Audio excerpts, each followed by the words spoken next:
Sekolah membuat kita semakin tidak cerdas. Ini mungkin topik yang sudah lama menjadi bahan perbincangan namun selalu menarik untuk dibahas lagi dan lagi.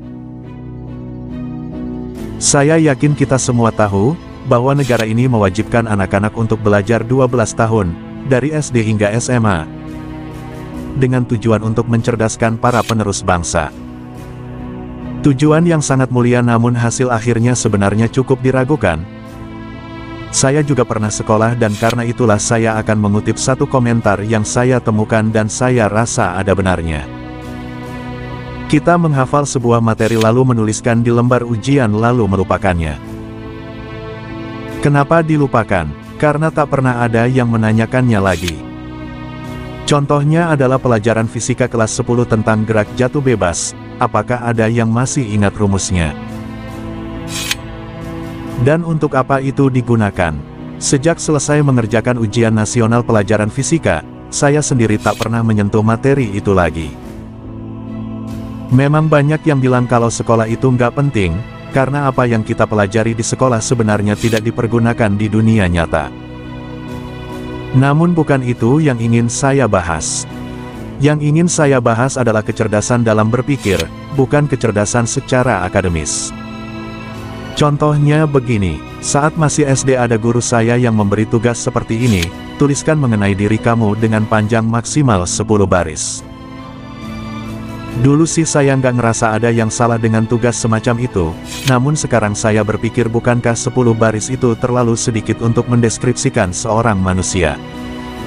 Apakah 10 baris cukup untuk sekedar menuliskan hobi dan kenapa kamu menyukai hobi tersebut? Sekalipun kamu berhasil menyingkat dirimu dalam 10 baris, maka tanpa sadar kamu sudah memotong dirimu sendiri, membuang hal-hal yang tidak penting dan hanya menyisakan hal yang penting saja. Sama seperti manusia yang masih bisa hidup tanpa tangan dan kaki. Itulah dirimu yang cuma 10 baris. Di sekolah, kita diajarkan untuk membatasi cara kita dalam berpikir. Imajinasi-imajinasi liar itu dihapus dan digantikan dengan sesuatu yang kita sebut normal. Contoh nyatanya adalah cita-cita. Pastilah guru pernah menanyakan cita-cita kita, dan kita yang belum tahu apapun akan menjawab dengan jawaban dokter, pengusaha, polisi, pilot, dan sebagainya. Apakah pernah ada murid yang mengatakan bahwa cita-citanya adalah menjadi pro player game PUBG? Kalaupun ada pasti kena marah. Hasilnya pemikiran kita pun dikotaki dan seluruh pola pikir kita menjadi sama. Percaya atau tidak, sekolah itu lebih mirip pabrik dibandingkan tempat belajar, karena pabrik selalu memproduksi barang yang serupa. Jika ada perbedaan maka akan dianggap gagal dan dibuang. Kreativitas pun tidak diizinkan untuk berkembang.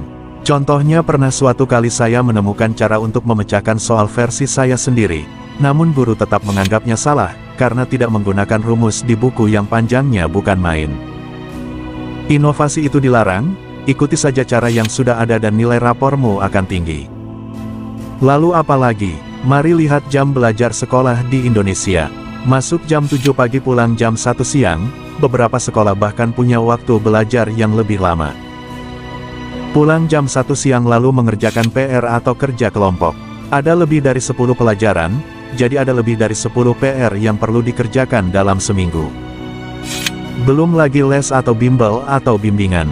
Selain waktu tidur, nyaris seluruh waktu kita dicurahkan untuk belajar, dan belajar, yang mana nantinya akan kita lupakan juga. Jika seluruh waktu kita habiskan untuk belajar, maka kapan kita bisa tahu di mana passion kita yang sebenarnya?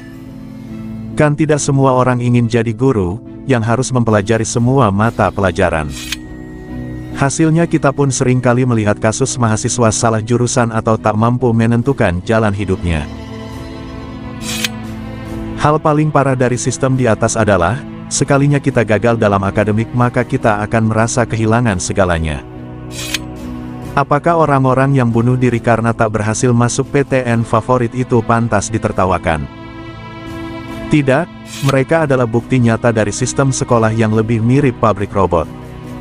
Sekolah menuntut murid untuk bisa semuanya namun saat kamu sadar bahwa semua yang kamu bisa itu ternyata tak ada gunanya maka selamat. Kau sudah menyia-nyiakan 12 tahun masa mudamu yang berharga.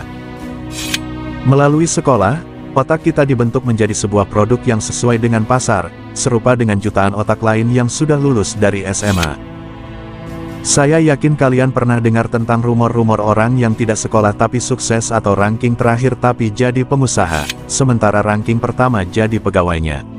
Mungkin terdengar konyol namun seperti itulah adanya, mereka yang otaknya gagal dikotaki berhasil sukses karena otaknya berkembang sesuai apa yang mereka mau, bukan sesuai apa yang sekolah inginkan. Manusia belajar dari kesalahan, namun di sekolah kau akan ditertawakan karena kesalahanmu.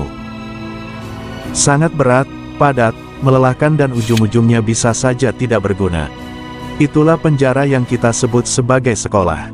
Mengerikan, sangat-sangat mengerikan. Pada akhirnya semua ini hanyalah pemikiran saya semata.